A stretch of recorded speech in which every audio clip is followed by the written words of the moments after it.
This podcast is recorded on stolen and unceded Aboriginal land. We acknowledge the First Nations and elders of this country and join their calls for justice. Always was, always will be Aboriginal land. Ooh. Ooh. Oh, she was a rough watch. She was a rough listen. Hey, patrons. Tom, I'm sorry. Why? This is Serious Why Danger, a did you podcast do about green this? politics in Australia. It's not an official Greens Party podcast. It's produced by Michael Griffin. This is Gay Talk. Welcome to Gay Talk, everybody. Welcome to Gay Talk with Emerald Moon and Tom Ballard. Thanks for supporting the show, and sorry that we're about to do this to you. We're sorry that we did it to ourselves. I'm sorry that I suggested this for a Patreon episode, but we listened to Peter Dutton's episode of Straight Talk with Mark Boris, and it went for so long, and it was really bad and really bleak. I feel really depressed about the state of everything right now. Yeah, I just feel tired. Maybe just before we do it very quickly, if you haven't filled out our listener survey yet, please, dear Patreon subscriber, we would love you to do that. Maybe do it right now before this episode. But no, really, it is linked in the show notes and you can tell us what you want us to do more of, less of, all of those things. And we would love you for it. We would love you for it. Help us avoid mistakes like this in the future, everybody. Yeah, Let us know what you want. right. I'm Mark Boris, and this is Straight Talk. It was the recession we had to have, according to Paul Keating. Overspending can cause inflation. Do you think this is all happening again? Mr. Potato Head, how do you deal with that sort of stuff? What do you do about it? Can you give us your take on Australia Day? Apologise if I'm getting into the too heavy stuff. But Peter Dutton, welcome to Straight Talk. Mark, great to be with you. Thank you, mate. Now, Tom, I don't know if you explained this to me when you mentioned this in the episode a couple of weeks ago, the weekly episode where you were talking about Peter Dutton and this interview that he did with this guy on this podcast. How did it come across your feed? Because I only heard about this from you. Right. Well, we were talking about Dutton. We were talking about him softening his image. They talked about a long-form podcast. Maybe it was a different one because I don't know when this one's released or whatever. Yeah. Is it different? I thought Anyway. I thought you said it was like something about a men's mental health, which like it kind of has that vibe, but it's not explicitly about like mental health. He's talked about his mental health. Mark Boris, I don't know much about him really. I don't know about to learn together, which would be great. But like I've had friends. I think Daruk Jai Singh has been on this podcast. I've seen clips from this podcast pop up quite a bit over the past year. It's all very professionally produced, I suppose you would say. And then I guess I was like, yeah, what is this long-form podcast that people are talking about? That led me to Peter Dutton going on Straight Talk with Mark Boris. And I thought, hey, let's listen to this. This will be funny. Yeah, interesting. this will be easy to do. And I thought, me. Okay, Tom, I'll prepare this episode for you. No worries. Let's record it on a Monday. It was a Monday public holiday, bit of a time. We're recording this the week before. And then I got up on my public holiday and I was like, day off. I'm going to go to the gym, just got to read my book, hang out. And then like an hour or two ago, I was like, fuck. I'm going to listen to this fucking podcast. No, not to worry. It will only take me like half an hour. I'll listen on half speed. Open the fucking podcast. It is 1 hour, 26 minutes and 50 seconds long. Yep. They take the time, that's for sure. Yeah. They really get into it. They really get into nothing and being evil. No, really nothing. So, okay, I'm glad that you say you don't know much about Mark Boris because I was like, is this another situation? This happens to me sometimes. Maybe it's because I grew up in the Northern Rivers and not mainstream Australia, where I don't know people that you're meant to know in Australia. Is this not Certainly like, is this a guy that you're meant to know? There's no grind set in the Northern Rivers, right? No grind set, absolutely not. Yeah. That's true.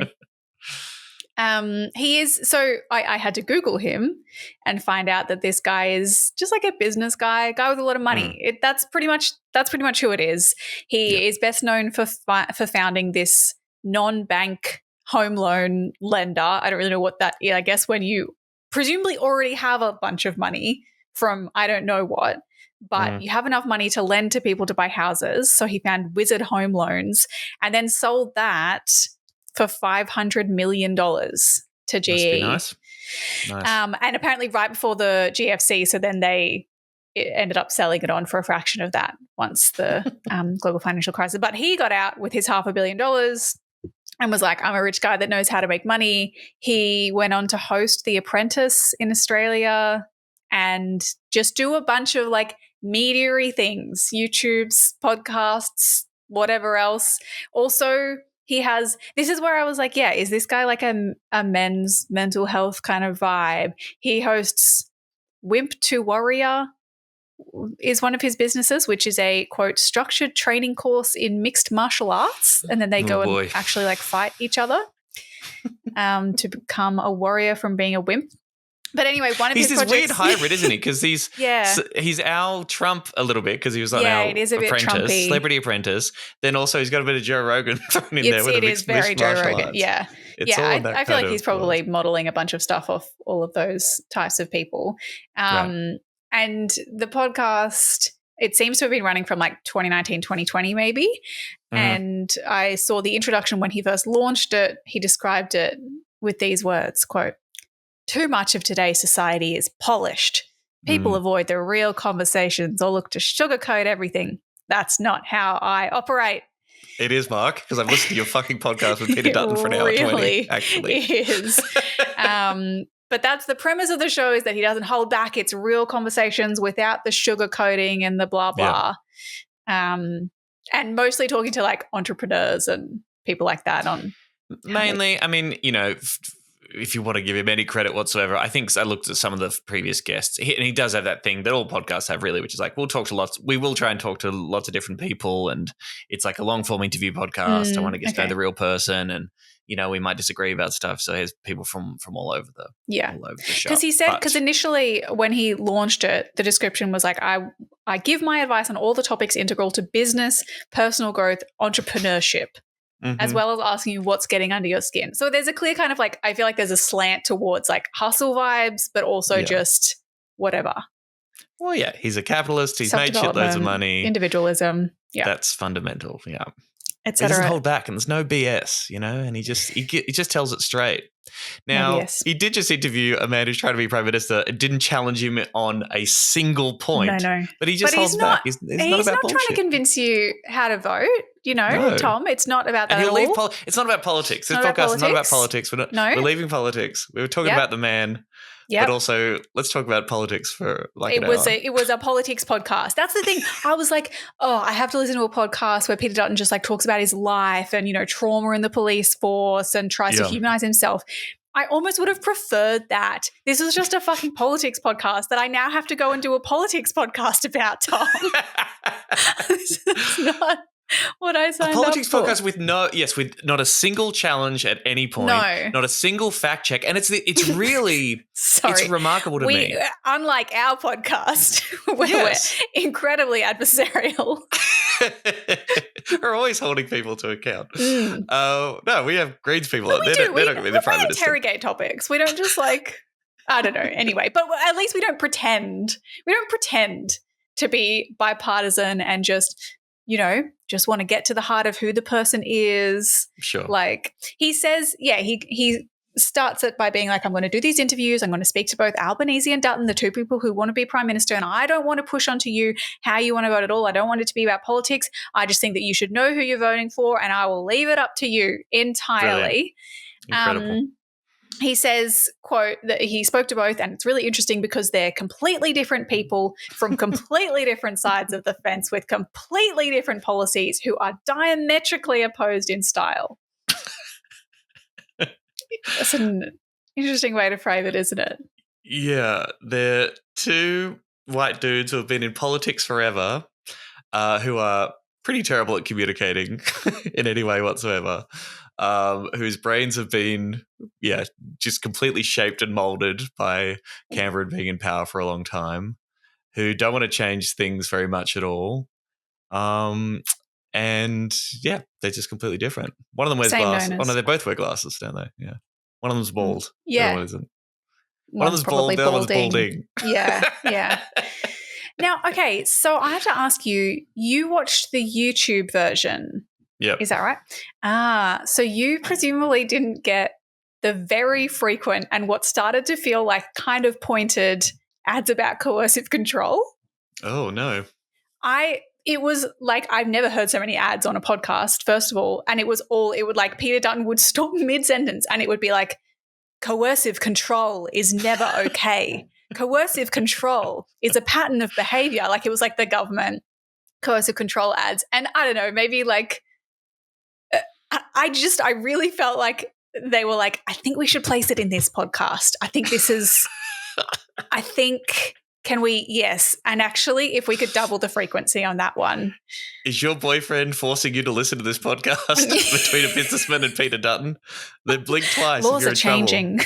Yes, it would be I just realized it would be a Queensland exclusive one as well because I think it's a Queensland government thing because they just criminalise coercive control. It's a state thing. Okay, yeah, right, but I haven't heard those ads on any other I don't hear those ads on, say, the pop culture podcast that I listen to.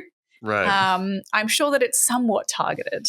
But God, the government advertising stuff, just sidebar here, is fucking everywhere at the moment. And I'm just reminded every time of like, that's right, they get to use public money to spend on these ads to inform the public, even though they are just blatantly political advertising. They're like, the Australian government is doing good things. Don't worry, everyone. Relax. Everything's going fine.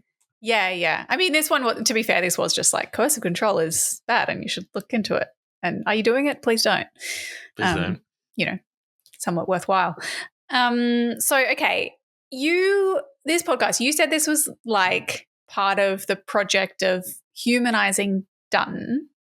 Do you think that it did the trick, given what we just discussed, that it was very political in the end?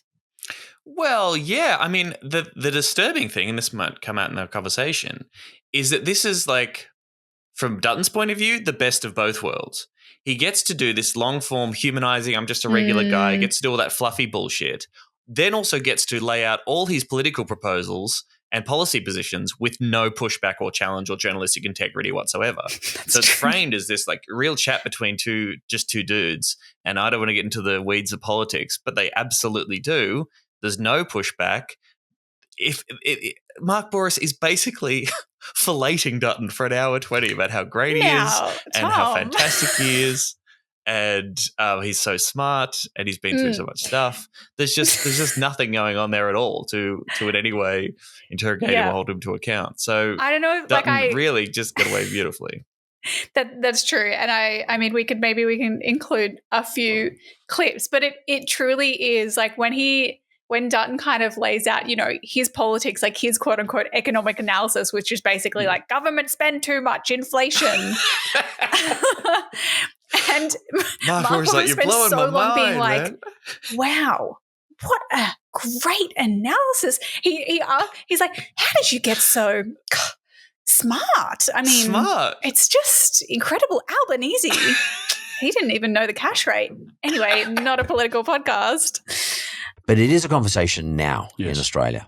Overspending can cause inflation, irrespective of how much Dr. Jim dances around it. Yeah. And I don't want to get too heavy on the politics because there's an interview about you. Oh, God. Yeah, no, you're right. It is it is best of both worlds. It does feel like part of it is humanizing Dutton. I don't know if I have a little grab here. I think it was around 7 minutes where he's like, what about Peter Dutton, the dude? The dude. And this conversation here on Straight Talk is about finding out who you really are. And if that's the dude, tell me. I actually want to know a bit more about the dude, Peter Dutton, the guy. Peter Dutton, the guy. We don't know much about you, he says. And so he does like life story thing. But again, I feel like he speeds through it. He's just like, where were you born? Brisbane. How many siblings did you have? What were your parents? What did they do? You're a dad, you're a husband, a friend, a brother. Also at one point after going on this like anti-trans kids rabbit hole, then he's like, anyway, who's your footy team? It's like really, it's kind of whiplashy, hey. But if you've got a teacher who is pushing a particular line or is trying to arrive at a particular outcome, then I've got a huge problem with that.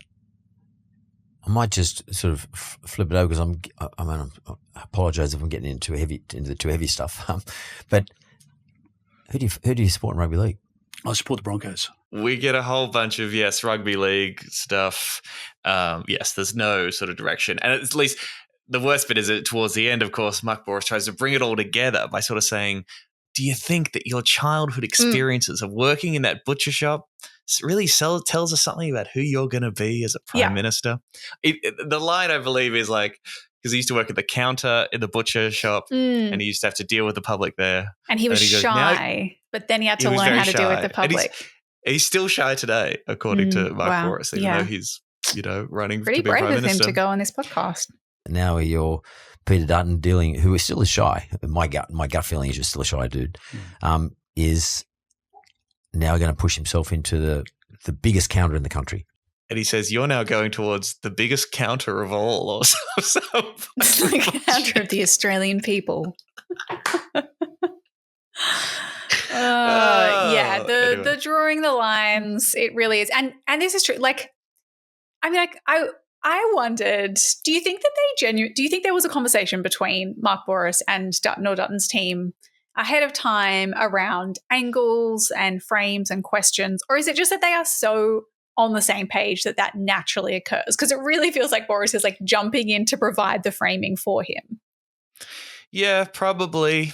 I mean, I just think they are so simpatico, and I mean, Mark Boris is not a journalist. Okay, he's not presenting himself as a journalist. So he doesn't have that inclination. His inclination is to try and get a good conversation, I suppose, find out what they agree on, and make that discussion work. Now we can criticize that approach, but that's certainly the vibe of the podcast. So no, I don't think, if you're a media advisor, you're not worried about this happening at all. I think you're not going to be embarrassed.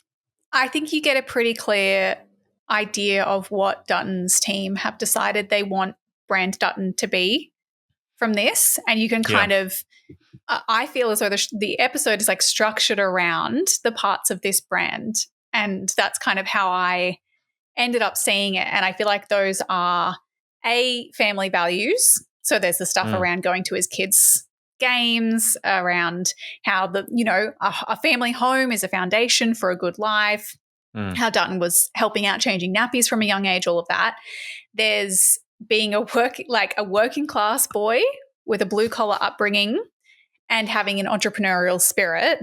And there's this through line of being interested in calling things out and making, quote, tough decisions in our country's best interests. That, I think, is the overall. And like those some of those words are even repeated by Mark Boris, which is what makes me think, I mean, either yes, he is just, that's the frame that he wanted to pick, but this looks to me like something that a campaign team would develop. Yeah, sure. I mean, I don't know. Again, I can believe that Mark Boris wouldn't take any conditions on the questions that he does and doesn't have to ask. No, he probably wouldn't have to, yeah. But again, it's just such a great pick. I mean, again, I don't really know how popular this podcast is. It's pretty big. It's, it will reach a decent audience, I guess. It's obviously got a bit of media attention. But yeah, it's just such a gimme to Dutton's part of his media strategy is to both humanize himself, put it out there, and just basically come across as a very reasonable man who's talking to another smart, successful businessman, and they agree on the fundamentals of economics and how politics should be conducted. Yeah, just common sense. And honestly, I have to admit, it is that thing where he comes across in a way that I can see that mainstream Australia, like the average person, it is kind of common sense. Like even just the stuff about, government spending that makes things more expensive. Like that's unfortunately accepted as conventional wisdom in this country, even though it's not. It is fucking corporate price gouging. Yes, also that's not what was happening in the 80s and 90s, right? There was consistent inflation as a hangover from the 70s. Yeah. The Hawke Keating government was slashing government spending all over the fucking shop. Yeah. What are you talking about? I don't know. Yeah, they talk about this as like the Keating era of incredibly high government spending. It's like that was the era of privatization and like neoliberalism in Australia. It is a really bizarre take. But yeah, probably one that is shared by a lot of people. They're like, well, that's when things started to get tough and Labor are bad economic managers and blah, blah. And again, it is that, like when Mark Boris is like, how do you just really seem to get the economy, don't you? You're just really smart at the economy. In fact, better even than this Labor advisor that I've had on the show who is an economist, Steve Fukulis. You're smarter than him at the economy. Mr. Dutton, your campaign has the Fuck, what's that quote? What do I think Yeah, of? from The Simpsons, is it? From The Simpsons. Mr. Burns, your campaign seems to have the momentum of a runaway freight train. Why are you so popular? As the... Oh, God. Runaway freight train. Hang on, I'll do it again. The momentum of a runaway freight train. Yes. Mr. Dutton, your campaign has the momentum of a runaway freight train. How do you do it? So I feel like, yes, there's the first angle, apart from the family value stuff. Then there's the working class and the blue collar upbringing thing. So his dad was a bricklayer. Yep. They didn't have much money growing up. He says that multiple times, didn't have much money. And his first job was, or first proper job, it seems like, was working in the butcher shop.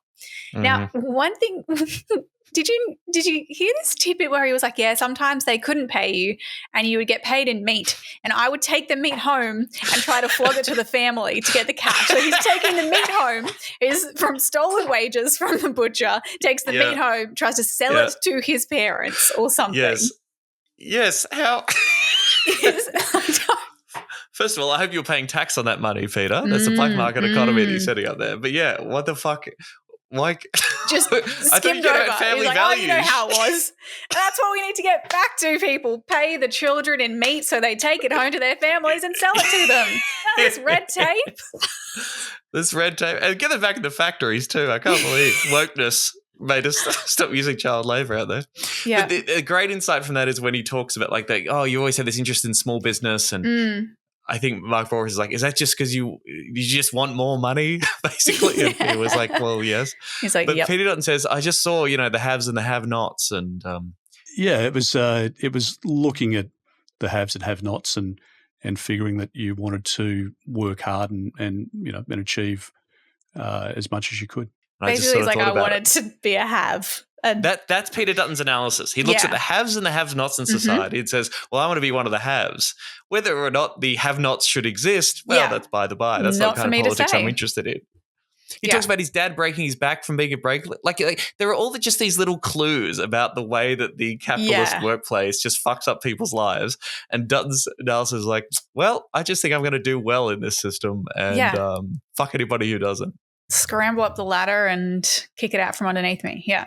Right. And this is in the context of like he's clearly trying to do this distinction between big business and small business, right? Like he actually goes on, he explicitly says this interesting quote that the Liberal Party, if we look back over the last 20 and 30 years, drifted too close to big business.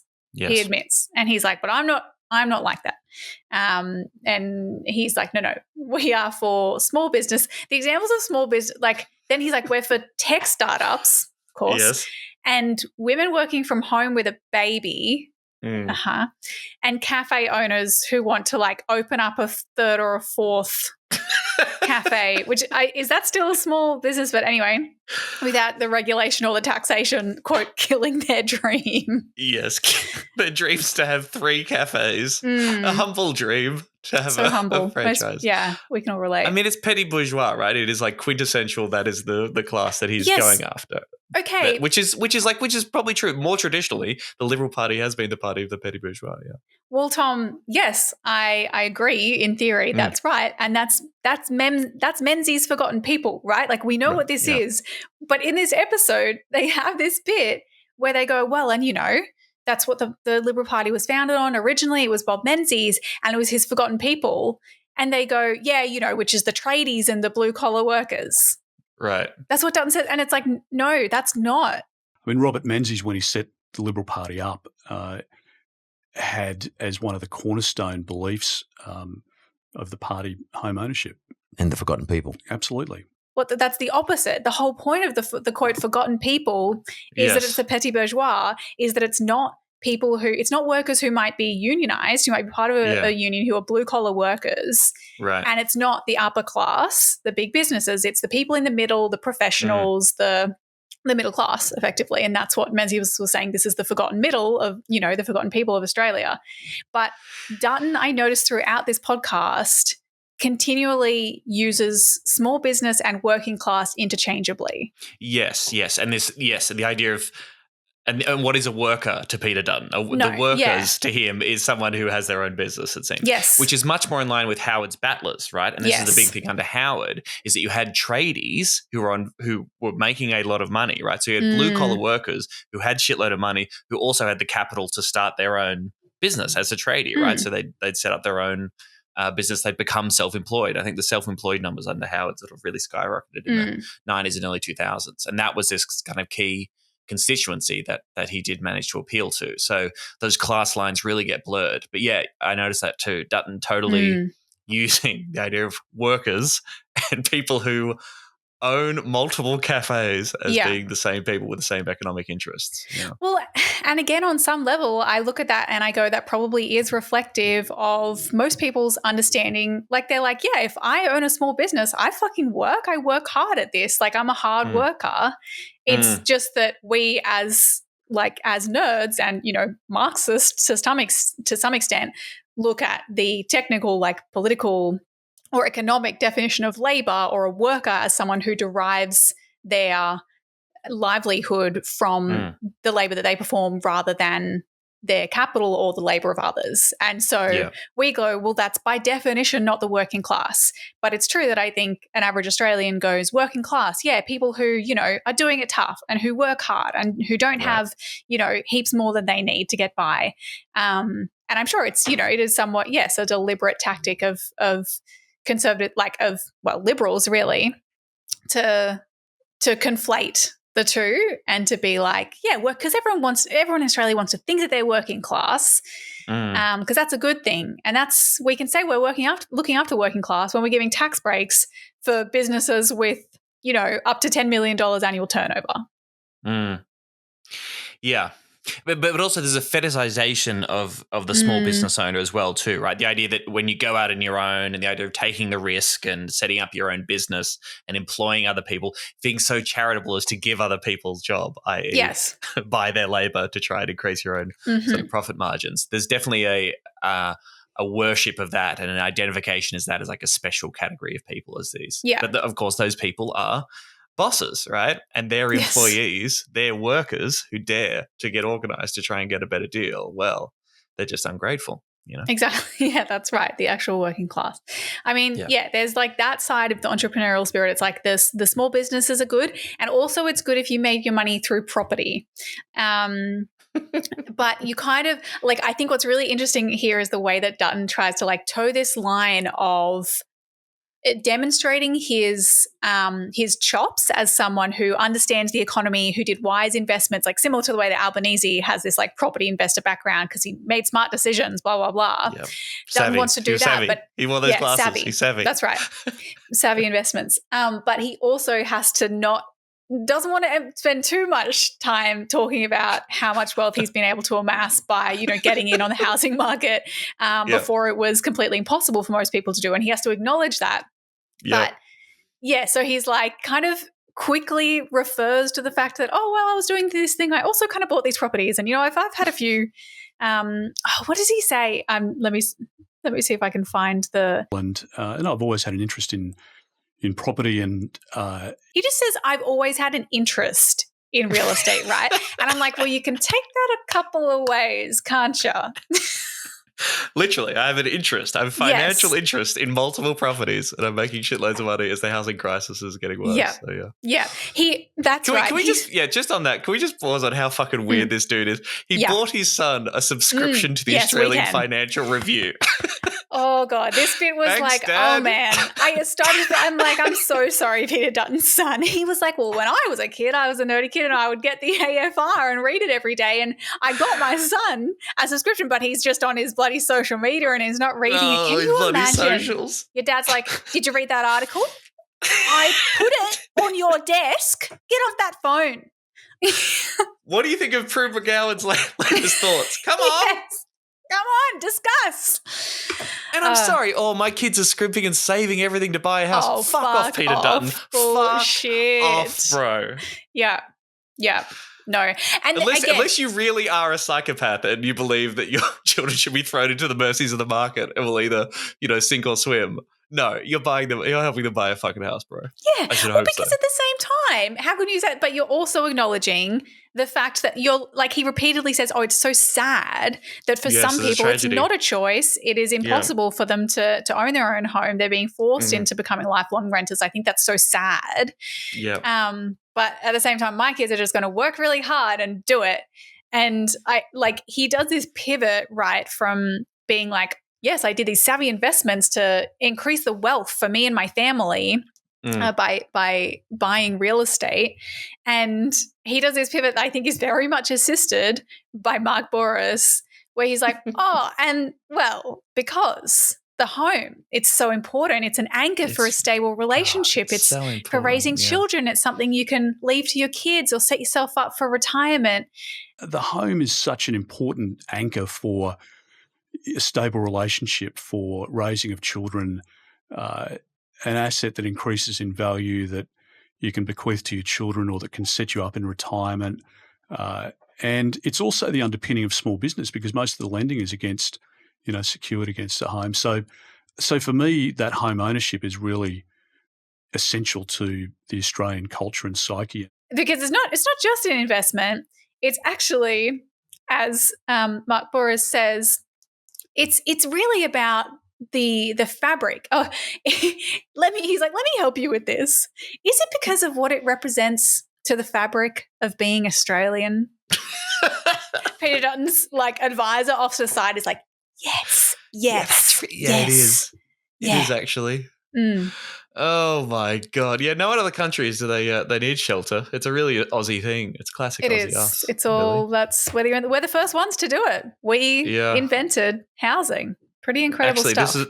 this is a comment on the YouTube clip that drew my attention. This is from Greg. Owning a home is kind of a basic human drive. It doesn't need to be instilled into most of us unless we're full-on ADHD and have to move around a lot. Okay. It is on Maslow's hierarchy of needs. Obviously, a rich poly doesn't understand that. Good on you, Greg. That's a really interesting comment. That's when you've done a university course, you're almost there. But yeah, no, it's true though. It's like a drive, or a right. Like it doesn't need to be instilled in you. It is just a thing that you need. Yeah. Yeah. I mean, and look, again, Dutton needing to make these noises to appear as if he's in touch some way and conscious of the plight of renters, again, is testament to, I think, both the worsening material conditions, but also the political salience of that issue that has been raised by people like Max Chandler-Mather and the Greens and people fighting for renters' rights across the board. So that's great. But it really does smash into the contradictions of it, right? The Liberal Party needs to pretend to care about renters while completely being unwilling to change anything about their policy proposals or to give up the idea that the relentless pursuit of profit and the encouragement of ordinary people into investing and the commercialization and financialization of housing, as if that has nothing to do with the very problem they claim they want to solve. That's right. And they don't quite circle the square because they kind of get at this after that conversation about inflation, and they talk about, I grew up with politics and Keating and high interest rates being a topic of discussion at the dinner table. And I think maybe we're seeing something similar now. There's all this government spending and high interest rates. He's like, well, and electricity bills feed into that, not to mention the fact that I think the government did successfully reduce headline inflation or typical measure of inflation because they introduced those electricity rebates, which technically reduce your power bill. But he's like, but also the difference is now is that we've had this in quite significant appreciation of wealth assets, specifically real estate, and that being so valuable that people who have a home are less likely to have their home resumed, to have the bank sell it off because they know that they've got kind of, a very stable appreciating asset, and they're in a better position than they were back then because real estate has shot up so much. So they acknowledge, there is a generational difference between then and now when it comes to the benefit that owning a home gives you, that already having a real estate asset gives you. But then they just kind of move on. Also, He talks about, I was the advisor to Peter Costello or assistant to Peter Costello or whatever when Howard was in power. It's like, okay, so the party that you're now a leader of, that you were a cheerleader for in the early 2000s, is the party that introduced the capital gains discount, which surged property prices. And again, if anyone was interviewing him with any I don't know, knowledge or interest in actually holding to account, you might raise that and put that to him and sort of see what he has to say about that. But no, nothing at all. Or when he mentions, I've seen you've got this down here, when he talks about when he was starting out observing politics, he was coming of age in the Bjelke-Petersen era. Yeah. And he just talks about seeing all the scandals, like all the horrible. Like, wait, what's Nope, just nothing on that. Well, he seemed to acknowledge that the Bjelke-Petersen was like terrible and like was a scandal-ridden government. But then he's like, that's the party for me. Sign me up to that, I was please. A cop, yay! Yeah. I finished school in 1987, which was the end of the Bjelke-Petersen era.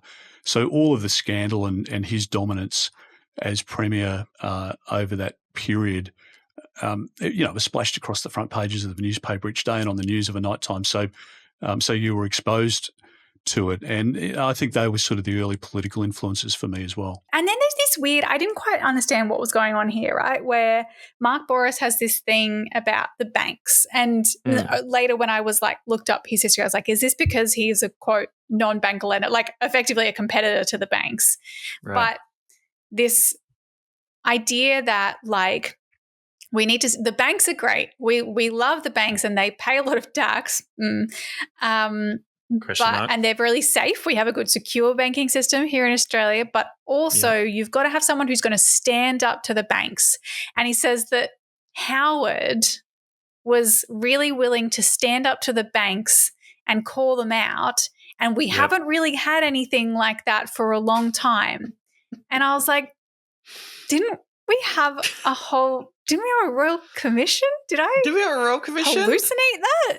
That Dutton's government introduced. I mean, they did it kicking and screaming, sure, but it's like I would have thought that Dutton would have pivoted to be like, well, we still need to hold them account. About the Banking Didn't Royal say Commission. anything about really the Royal weird. Commission, which exposed corruption, wrongdoing, and the exploitation of ordinary people, like across the board, and the institutional rot across the entire sector. But no, it didn't get a peep. But this is what makes me feel like this is where it feels so unnatural that to me it looks like a segue. Like it looks like a political actor trying to get back to a clear angle as part of a branding exercise because he's like, the banks, because you've got to have someone who's willing to call things out and call it as it is. And you're someone who's going to do that, aren't you, Peter Dutton? Right. Which like leads us into this next part of the Dutton brand, which is you are not afraid to like call things as they are and stand up for what's right and for the good of the country. And we have a great banking system here, the safest in the world. Yes, I agree. And we survived, GFCs and all that sort of stuff. But at the same time, they stood up to them and they didn't have a crack at them, but they called them out. I guess he does a bit of straight talk, A bit of straight talk, some could say. Which is the name of the podcast as well. That's actually the name of the podcast. Yeah, if you didn't get that. Because the banks thing, I haven't seen the story, but apparently Dutton was recently talking about calling out banks that refused to lend to companies that were engaged in like native logging. Is this where we are now? I mean, we're sort of that seems to be part of it. So this is what, because I heard that and I was like, calling out the banks for, you mean like ripping off ordinary people on a daily basis and getting away with like billions in annual profits while ordinary people are struggling to stay in their homes. No. Yeah.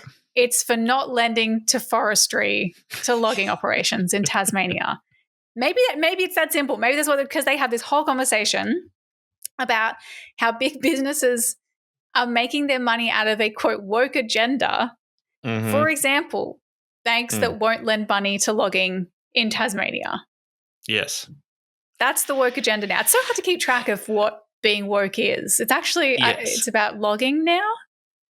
And he's sort of, again, this sort of wanting to have it both ways, that private businesses should just maximize shareholder value. They're a private business. The government shouldn't regulate them whatsoever, but they also have this moral obligation, this social responsibility to lend to anybody at all. Now, I don't know enough about the native logging case, but I mean, a lot of these big banks have been shifting away from, say, fossil fuels because it's not fucking profitable, because there's more money to be made elsewhere. Exactly. And the risk is too great. You fucking idiot. Because that's your free market. Like he says, Dutton says, quote, if the government decides that logging or salmon farming is a legal activity in Tasmania, why do the banks decide that they have a higher calling than the government to stop lending to that business? What, like exercising their right in a free market to not be overburdened by regulatory imposition from the government? Like, great. Isn't this what you want?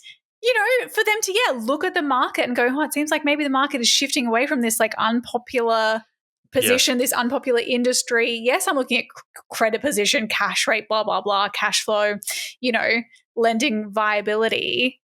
But I'm also looking at the market because that's what businesses do, like you want them to. It's just weird. I mean, we've talked about this woke capital thing before, right? Oh, yeah. And it's like he only goes part of the way. He sort of says, look at these businesses doing these quote unquote woke things. Okay. Now, but he seems to believe that they're doing it genuinely because they think it's like part of the woke agenda, because they just want to get retweets on Twitter, as opposed to saying, no, it's all just to make more money, you motherfucker. No, that's the thing. Yeah, they're like that. They've got social media or like brand managers saying you need to do this to get big on social media. They don't say that it's like to get more money. Like exploit, which is what corporations do, which is exploit social movements for profit. That's what you want them to do too, as well, Peter. That's what the system that you believe in, mate, that profit maximization should be at the heart of absolutely everything. It still is for these massive corporates. It's just that, bad faith attempts at social justice is also helpful to money making. So that's why they're going to do it. You're right to be cynical about it. Absolutely. But the idea that you can go back to a less profitable position because it's close to my politics. Because what they object to isn't actually the corporations participating in or like following a social movement. It's the social movement itself. Yes, of course. Yeah. Which he explicitly says. He's like, back in the day, business leaders weren't afraid to come out and talk about lowering tax rates and industrial relations and stuff. So it's like, well, do you want them to be involved in the public conversation and policy issues or not, Peter? And endorse me on the front of the AFR so I can give it to my son and say, someone still likes me. Have you read it? They love me. Of course, we have an Australia Day chat. What's your take? Blah, blah, blah. Which Peter Dutton, his take apparently is that, quote, Australia Day is a celebration of our Indigenous heritage and our migrant history. Whoa. First I've heard of it. Yeah. Yeah. And we don't celebrate those stories enough. We don't celebrate the stories of Greeks coming here in the post-war era or Italians. It doesn't mention the Lebanese. There's no mention at all about whether any mistakes made about Lebanese people coming to this country. Yeah, that's like about as brown as he gets. Oh, the Vietnamese people who came here on boats, you reckon, Peter? and actually the Liberals at the time had a slightly more humane approach to it and sort of said, well, these people are fleeing persecution and we're not just going to turn them around or let them drown. No, that would be incredibly inhumane. Yes, that's right. Actually, slight sidetrack. Have you heard of the beautiful bolts before? Nope. This is the first time I heard of the beautiful bolts because Dutton does this thing where he's like, oh, we have this incredible migrant story in this country that we don't talk about enough, particularly post-World War II. And I was looking up what was going on post-World War II, who was coming over, and this was apparently particularly the time of the beautiful bolts where people from the Baltic region were migrating and like under the Chifley government. And what was his name? Oh, Arthur Caldwell, the Labor immigration minister, came and greeted them. And there was this whole, like, still quite racist, I guess is what I'm getting at, because they were like, look at these beautiful white specimens coming to our country. It's, the white Australia policy is beginning to be dismantled, but we can get these, they're gorgeous. The women are stunning and they're going to come to Australia. And Arthur Caldwell goes and meets them and he's like, look at these beautiful bolts. And they wanted them to come join. But anyway, yes, I was like, are you thinking of the beautiful bolts, Dutton? Those ones. I think there's a quote from Menzies actually sort of says like, well, in order to rebuild our country, we may have to lower our standards of perfection. It's literally that the idea that we're going to have to let a few of these wogs in around this time because we need shit to be built. We want to exploit their labor. We will still be racist to them when they're here and take decades and decades to fully ingratiate them into the Australian story and then retell the stories if we were always welcoming and just wanted more people here to join the party. But look, beggars can't be choosers, you know? Yes. What about him being a cop? Do you want to talk about that and building empathy towards anybody who might be a convicted criminal? Yeah, really interesting conversation there. He repeatedly, like he says a couple of times, that he wanted to be a cop from a very young age for, quote, the excitement. Not really sure what exact excitement he's talking about there. Red flag. Red fucking flag. Also, I don't know if I kind of because I was listening to it on a very fast speed, it skimmed over this what felt very quickly. But he was like talking about how he also still went to business school at the urging of his mother. Mm-hmm. And maybe that also would have been helpful for going into politics later in life. And I was like, hang on, did you just admit that you also always wanted to be a politician? Or was that just it happened to be useful later in life? Oh, interesting. Well, I know he joined the Liberals when he was 18 and he did run. He did run in an election at some point, that like a seat that he was never going to win. He did that before he then went away and but they don't talk about that, of course, because that doesn't fit the brand, which is ordinary person who's lived a real life, who's not a career politician, didn't always just want to be this. He doesn't even just want to be – he doesn't want to be PM just for the power. It's because he really understands the experience of the ordinary working class Australian with family values and a spirit of entrepreneurship. And he wants to shoot pedophiles. These are just his basic dreams. Yeah. It was the first time I learned that in his almost 10 years in the police force, he only spent the first 15 months in uniform and the rest as a detective, so basically desk work. Right? Isn't that what that means? Like... Well, yeah, I don't know. I assume a detective. Based on all the TV shows I watch, detectives are they're out at the crime scene. That's true. Yeah, maybe. Look, I don't wish to have a deep understanding of the inner workings of the Queensland Police Force, and I guess I don't. But yeah, I'm sorry, but Peter Dutton, like a fucking CSI Dutton, like a series just about him going to various scenes, being racist, refusing to follow up anything from anyone he doesn't like the look of, bashing in the faces of left-wing protesters. That'd be a great series. It would, but I'm sure it'd sell. But no, he is using the story. See, I thought, his thing was like, I was a cop and that had a personal impact on me. And the way that he uses that more is to be like, that's why I care about women and children so much, particularly children, particularly passionate about, protecting not protecting child sex offenders, but protecting children from sex offenders. And then domestic violence, it's terrible to see these women being victims of domestic violence, particularly when they were being perpetrated by my fellow cops. That was a real shame to see. Yes. What was going on with this conversation where Mark Bouris was like, he basically is like, did you develop empathy for the offenders that you came across as a cop based on like the circumstances that led them to offend? Do you get that sense too? Because you've been painted as Peter Dutton, the ex-copper who's a hard ass. Yeah. And this conversation here on Straight Talk is about finding out who you really are. And if that's the dude, tell me. But do you sort of get a sense of also, there is some circumstance, it can't happen, it should never happen, but there are circumstances why these things happen. I think the honest answer is it's a combination of those things. So I think my starting position would be that there's never a justification. Yes. And he kind of rambles and he's like, no, I'm not saying there's ever any justification. I'm like, you're specifically talking about DV, aren't you? Is that what was happening in that? Because they're sure as hell not talking about like the fucking kids. That's like Dutton goes, there's no justification, but he's like, many people, many of them, they were victims themselves. They grew up in an abusive environment. They bounced around the child protection system. What chance did they have, basically? Yep. And I'm like, what? So that doesn't apply to, 10, 12-year-old Aboriginal kids that your party wants to lock up for life. Yeah. But are we talking about DV offenders? Is that, I genuinely didn't understand where they were going with this conversation.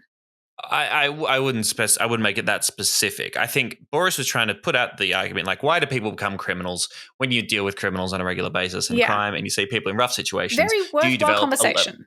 Yes. Like, although he does say at one point, I'm not talking about having empathy towards criminals. I think he quite explicitly yeah, I know says he like, does that would say be that. ridiculous. Yeah. But yeah, trying to have it both ways. And Dutton sort of says, yes, you see the backgrounds of some people who commit crimes, the social Yeah. factors that relate and produce crime. Mm. He says all that, but then says there's absolutely no justification whatsoever.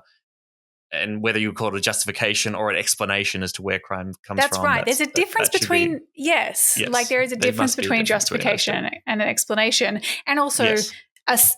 because an explanation requires a solution, like or leads to a solution that takes into account those predicating factors. But Yes. Dutton's politics don't do that.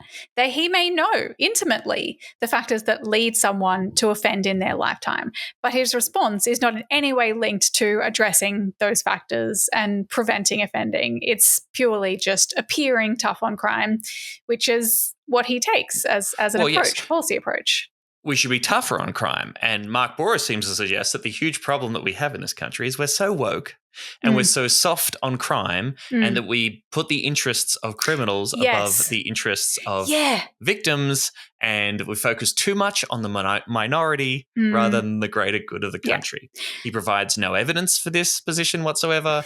No research into crime statistics or the effectiveness of our current carceral system. Yeah.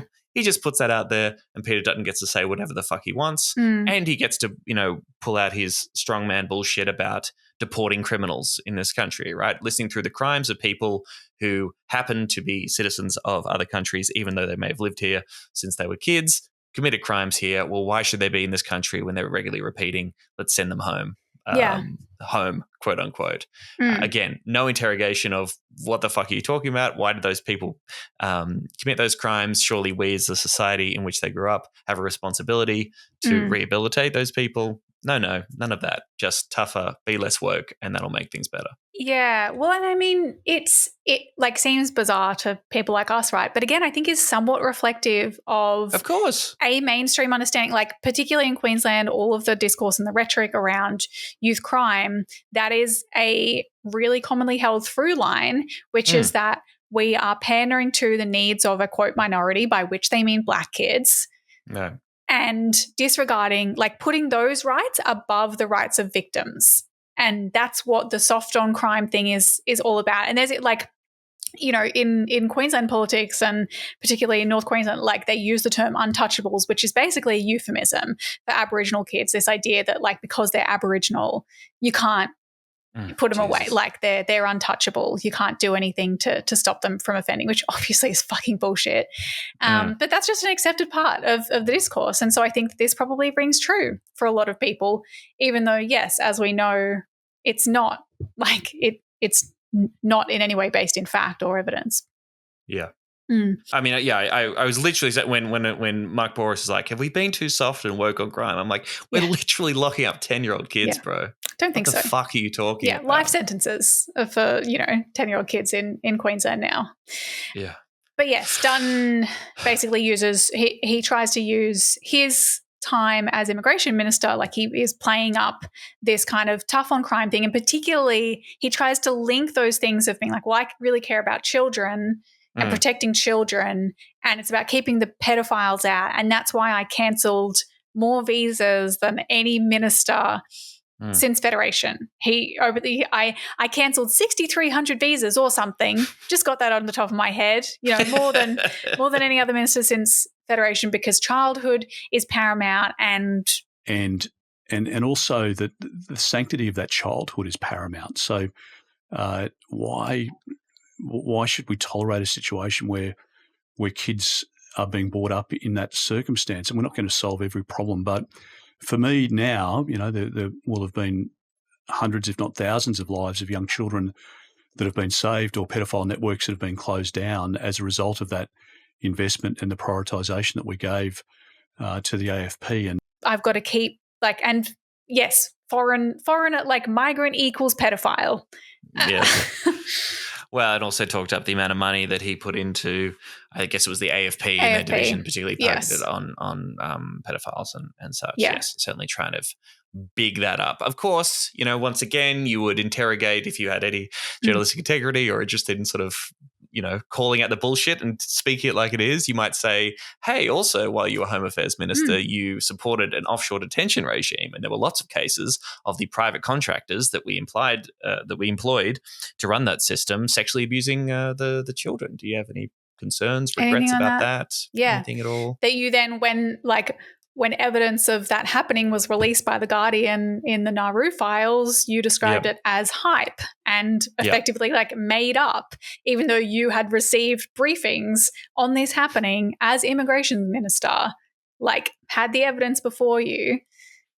Those children don't count, I guess. The lack of interrogation of Peter Dutton's actual time in government in a ministerial portfolio was, for an hour 20, was fucking remarkable. The most amount of time and attention spent was hey, when you're in government, people seemed kind of mean to you. How do you deal with that emotionally? Oh, yeah. Not what did you do with the power that you had. But it was more about how were your feelings during that time. And maybe this is also this is a reflection of how people conceive of politics and what is politics, because we listen to this podcast and we're this was a podcast, this was a political podcast. You were talking about how expensive things are in small business and interest rates and the banks and home ownership and bloody blah. But I guess it's when you're door knocking and people are I don't know anything about politics, and you have to remind them that actually that is political. Whereas if he were to speak about Peter Dutton's time in Parliament, the legislation that he passed, the acts that he was involved in as a minister, that's politics, and that's not what the podcast is about. It's just about Peter Dutton, the guy, Tom. The guy, and what he thinks about trans rights, for example. This isn't political, but just what do you think about that? I mean, that was that turn was just fuck me. The president has these executive powers, which prime ministers won't have. You won't have, and we don't have. But he said there's only going to be two genders, male and female. And I thought about it. I thought, wow, there's going to be a lot of transgender people unhappy about that, etc. But I thought to myself, well, actually, probably makes sense. Anyone can do what they want. If you want to change your sex, that's fine, as long as you're of age and you want to do it. That's up to you what you want to do. If you don't want to be identified as male or female, that's fine. There's no drama. But what he was saying is that we're only going to have male or female, nothing else in between. But there's a big debate in the UK where there's a Labor government at the moment. There's a big debate there about this issue and medications and what doctors are prescribing, and particularly for younger children who might identify in a way that we wouldn't have seen a generation ago, or that debate is maturing there as well. It was really Christ.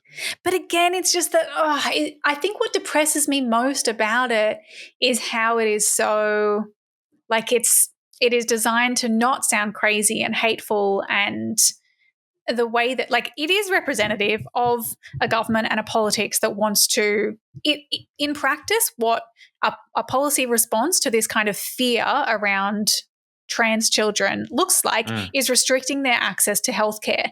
But when they talk about it, it's couched in these terms of people can be whatever they want to be, and that's a decision for them and their doctor, and they can get the medical advice on that, and that's totally fine. It's just what I'm concerned about is activist teachers who are pushing children in a certain direction. And it's okay, but what is your policy? Because in Queensland, again, using the example of an LNP government, their policy was to cut funding for the Children's Gender Clinic, which isn't just a factory where you put children in there and they come out trans. It is a healthcare service that works with a child to explore all the options available to them, and maybe a third of them go on to get hormones or puberty blockers or whatever. And it's fucking healthcare. That's all it is.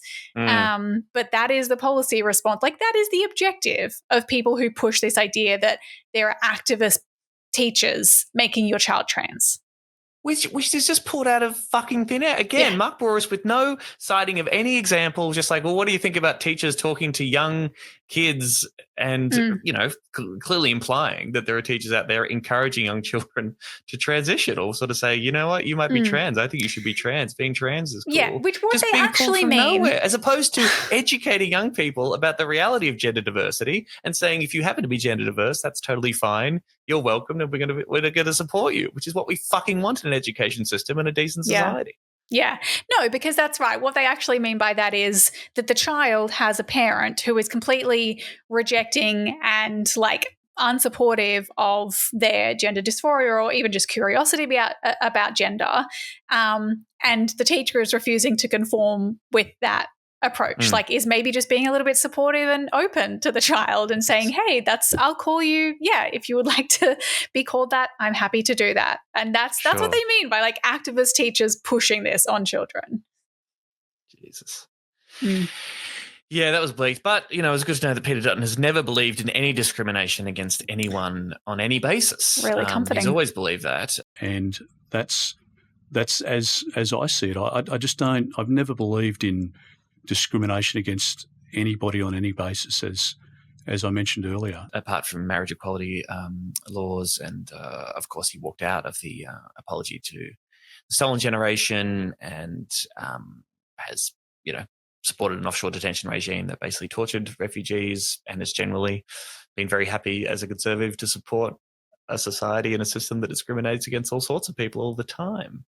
But he doesn't. He told the guy on the podcast that he doesn't support discrimination. So yeah, it was good to know. That was really comforting that the potential future prime minister of this country thinks all Australians are equal. So I'm feeling good at the end of this interview. I'm feeling really good. How about you, Tom? It was really bleak. I mean, again, by the end of the interview, Boris has completely given up any sense of like impartiality, and he says, "Best of luck in the election." And at one point says, "If you get elected as prime minister, you'll be there for a long time." Don't worry about that. Jesus Christ. Yeah. He also kept talking about Peter Dutton. He's kept saying Peter Dutton as opposed to you. That was very strange, wasn't it? Is that because, again, this is where I'm like, how are you not a political actor? Like, that's surely like a branding thing, being like, Peter Dutton, opposition leader, potential future prime minister. What do you think? He's just a bloke. Well, I felt really good at the end because I got to get an insight into Peter Dutton's physical health regime. Oh, that's he's right. One of my. By this point, I was like, oh my God, no. What do I write down about this? You do intermittent fasting sometimes, but then other times you like to have a good breakfast. Well, Peter Dutton's one of my fitness heroes, so it was really good to get like an insight into the fact that he gets up at 4:30, reads the papers, goes to the gym. He wants to get better. He does have a sweet tooth. I mean, this is all. Who gives a fuck about any of this? Who gives a flying fuck? I know. But also, this is what I thought that the whole podcast was going to be about. Right. And I feel like then they were like, I guess we've got to do the personal stuff. And so they just like threw it on at the end. And it's like, okay, you do meditating, you go to the gym. And also that's right, of course, at the end is a very dramatic moment with lots of, taking time and pausing. And Mr. Potato Head. Mr. Potato Head. Can you just explain where do you think that's come from? I mean, maybe your mates have called it out because you do have a condition. So let's talk about that. Well, it's my kids get a great laugh out of it, but I do say to my two boys who are 20 and 19 that when I look back at photos when I was 20 and 19, I actually had more hair than they do now. So be careful. Look out. Exactly. And when I say, mate, when you can give me shit about that, but when you look at me, you're looking. You've got an eye into the future, so just be careful, and that normally kills a conversation. So, but no, look, I remember giving my uncle heaps of crap when, I don't know, maybe I was 15, 16 and he was losing his hair. And as it turns out, I've now got less hair than him. So he'd say, karma, baby. But yeah, no, so I've got a skin condition, alopecia, which is sort of accelerated, if you like, probably a natural gene of baldness that I was going to end up with anyway, because my hair was starting to sort of thin out in my early 20s. So, and I took a decision. Well, with alopecia, it means once it falls out, it can't grow back. Right. Whereas, if you look at sort of a type option that you could take, then that's probably not something I could have done anyway, but I didn't know that. Can you imagine the shit your mates give you if you went and did something like that? One of my mates said to me, a little while ago, said, mate, you look so much better on TV, with hair. And I said, well, mate, if I had a choice, do you reckon I'd go for this style? So yeah, look, and that's where, I mean, the potato head thing was, that's only come about, I think, in recent years. And no, I had a great crop of hair back in the day, but that's. And we might put a few of those photos up in the promo. You roll by with the the way. punches. Yeah, that's exactly. Get ready. But How do you deal with that? How do you deal with that? How do you deal with all these bullyings? Yeah. Why do you care? Do you actually care, Mark? Do you actually care? Yeah. Does anybody care? Like, is he really? I mean, in terms of Dutton's branding, I don't know if you can also go for underdog. I don't know if you can also go to people are mean to me. No, I think he can. Again, part of the Trump appeal, because the left, and hey, I'll throw my hat in the ring. I've been part of this because I fucking hate Peter Dutton. I've written jokes about it. Lots of people have sort of mocked him, didn't take him seriously, assumed that everybody would hate him with the same ferocity because of all of his horrific actions. And you should hate him. This is an evil dude who does evil things with power. Yes. But of course, if people are disengaged with politics, they don't sort of keep across all that, and they say, well, maybe he's not that bad. You see him do an interview in which he sort of talks about rugby league, and you kind of go, maybe he's just a guy. Would you be mean to a dude? You wouldn't call a dude Mr. Potato Head.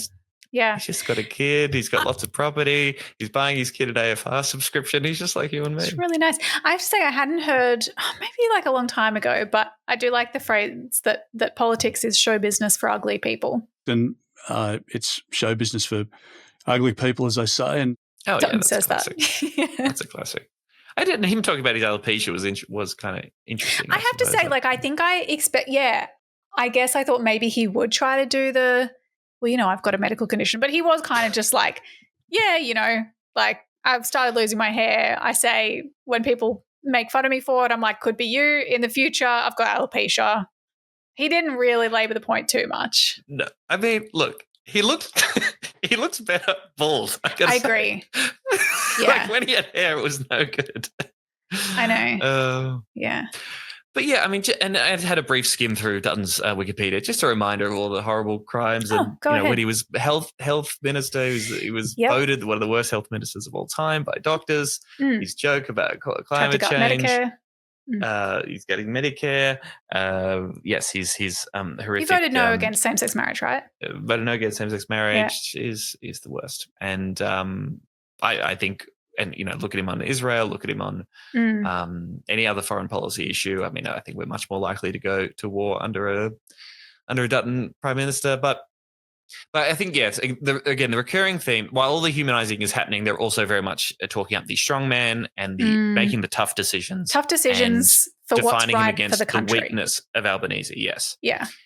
Very little interrogation of what those tough decisions really mean or the impact of those decisions. Of course, a tough decision is a decision that actually goes against or challenges power or changes something. But no, being a tough decision by torturing refugee children, that's a tough decision because some people might say that's bad. But what a convenient explanation, isn't it? It's like if it looks like I'm doing something evil and if it's hurting you materially and people are really suffering, well, it's tough. And tough decisions are good decisions. Yeah, you're getting this heaps with the fucking Labour of Keir Starmer's Labour in the UK. It's like we're making the tough decisions. By that we mean cutting off the winter fuel payment to pensioners, but we're not making the tough decision to tax rich people more or raise taxes on massive corporations. Right? Yeah. That's the question. I had a brief skim through some of the comments as well. I don't know if you did this on YouTube or maybe not. Every time anyone's like anti-Dutton, it turns out they mean vote for One Nation. Wow. They're like, we hate Peter Dutton. And by that I mean, Pauline's way better.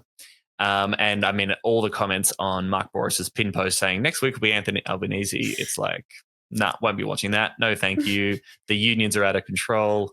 We need to defend the country. He's been a terrible prime minister. Give him hell. So on and so forth. Wow. We are the only lefty listeners of this podcast. Seems that way. I mean, are we going to watch the Albanese one? Is that the rule? Oh. Do we? Surely not. I don't look, having listened to this, I don't know that we'll get anything new or interesting. I guess I guess we'll wait and see. We will have to wait and see. We shall see. Hey, thank you for being a subscriber on Patreon. We really appreciate it. It allows us to ruin our lives and yours. like this. This is your on a reward, fortnightly everybody. basis. Yeah, you're really welcome. You are so welcome. Another reminder, please take the survey. Tell us, hey, maybe you like episodes like this where we listen to bad things and talk about them. Or maybe you don't. Please tell us. Please take the survey. It's linked in the show notes. Also, seriousdangerpod.com has that. It has some merch that we've still got some bags and stickers for sale. It's got all our socials links. You can support us there. But yes, being a patron is more than enough. And hope you have a great week, everybody. Love you. Bye-bye. Bye. Serious Danger Australia.